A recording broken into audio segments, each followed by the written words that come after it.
next book is a little bit different. It's called Where Did They Hide My Presents? It's written by Alan Katz and David Cottrell, and it's silly dilly Christmas songs. Now I'm going to read them, and I'll tell you what tune they go to so that if you want to learn to sing them, you can rewatch the video and learn to sing it. Here we go. Our first remixed song is called Our Friendly Mailman, and you can sing it to the tune of Frosty the Snowman. Our friendly mailman has a big bag on his back with 1 billion cards and some packages twice the size of Santa's sack. Our friendly mailman works in ice and sleet and snow. He comes without fail to bring us the mail. Got no time to ho ho ho. He doesn't have a reindeer sleigh to help when things get tough. If it were me, I'd probably just stay home and keep the stuff. But our friendly mailman brings a lot of gifts each day. When the mail slot clinks, I peek out, say thanks, then our mailman's on his way.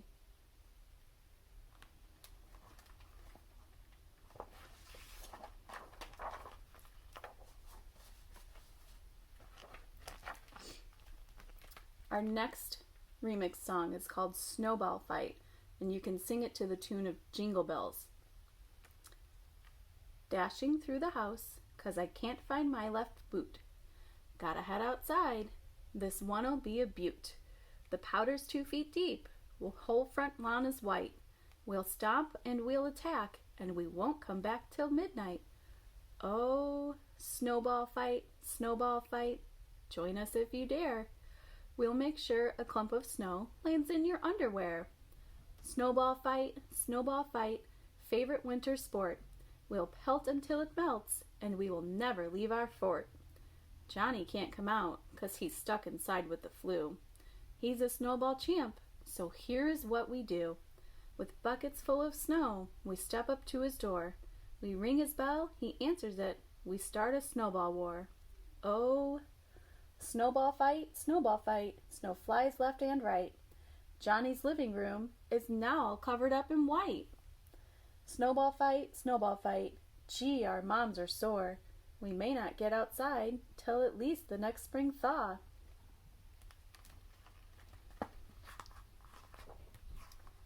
And our last remixed song that I'm going to read for you is called There Are Lots of Things I Will Warn About Christmas. And you can sing it to the tune of It's Beginning to Look a Lot Like Christmas. My advice is don't stand beneath that doorway. It's got mistletoe. Someone near you just might insist you allow yourself to be kissed. If you don't look out above, look out below. Also, careful 'cause they are serving eggnog. Just what's in that stuff? It is gloppy and thick like paste, and one teeny tiny taste, and you've had enough. There's something else I will warn about Christmas. Candy cane alert.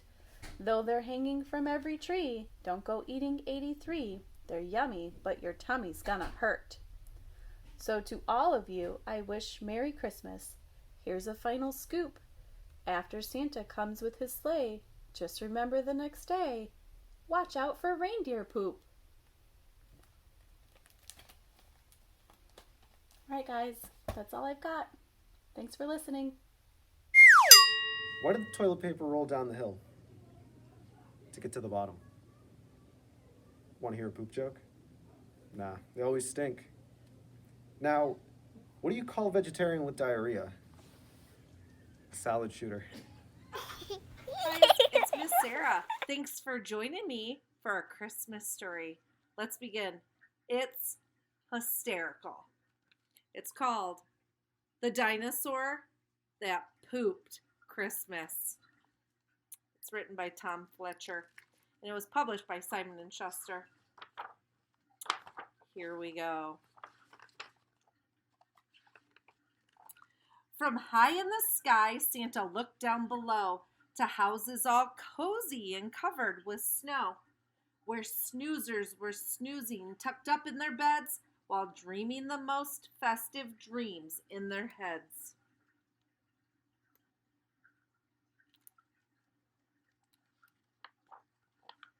But one boy named Danny was greedy, you see, at least 10 times greedier than good boys should be. He lay awake on his mountain of toys, which stood even taller than most girls and boys. But that wasn't enough. Danny still wanted more. He wanted much more than his toy box could store. So Big Santy C said, "I'll leave him a present, but this year his present might just be unpleasant."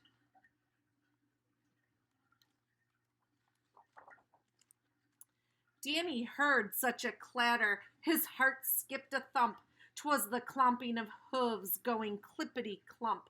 He bounced out of bed and threw on some clothes and crept down the stairs on his tippy-tip toes.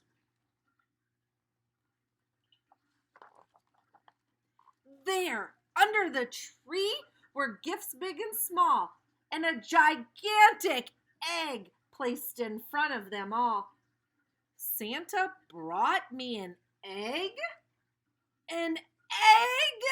Danny said. Then out with a crack popped a dinosaur's head. It wasted no time on that cold Christmas morning and started to eat everything without warning. It swallowed the stockings and Christmas cards too, the red fairy lights, then the green, then the blue. There wasn't a single thing Danny could do except sit and watch the dinosaur chew. It chewed and it munched and it crunched on Kris Kringle, the reindeer, the sleigh bells, and all things that jingle. But it didn't stop there. There were more things to gobble, much more than the small shiny baubles that bobble.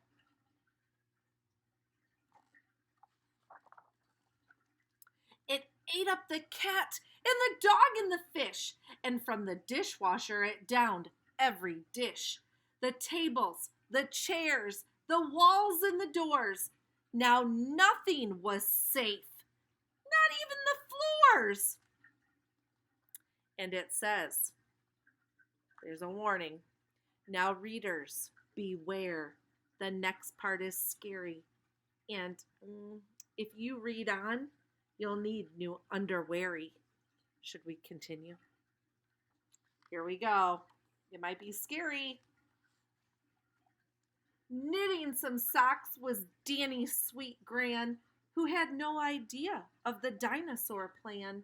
It slurped her right up in the socks she was knitting, along with the couch where she always liked sitting.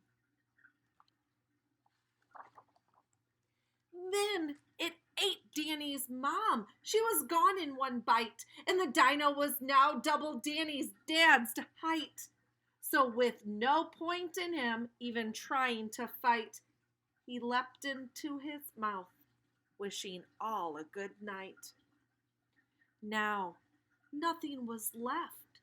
All Danny could see was a fat dinosaur where his home used to be. But it wasn't the house or the presents he missed. Without family, Christmas just doesn't exist. With the feeling of guilt in the dinosaur's gut, its brain brewed a plan involving its butt. It knew there was only one thing it could do to make Christmas right. It needed to poo! It pooped out the turkey and toys from its belly, and even the tinsel was now brown and smelly. It pooped all the presents and pieces of puzzles. It pooped all the things it had previously guzzled. And then Father Christmas yelled, "Out of the way!" as he flew from the dinosaur's butt on his sleigh. The dinosaur finally gave a huge push and pooped out Danny's parents in one massive whoosh. Last to plop out was Gran with her knitting, still sat on the couch where she always liked sitting.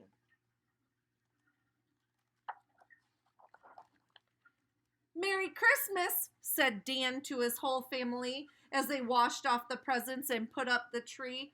And the greedy young kid who you saw just before promised next Christmas he'd not ask for more. And the dinosaur promised he'd keep his mouth shut,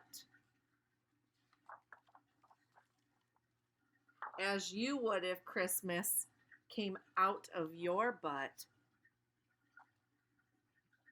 So silly. The dinosaur that pooped Christmas. Bye, guys.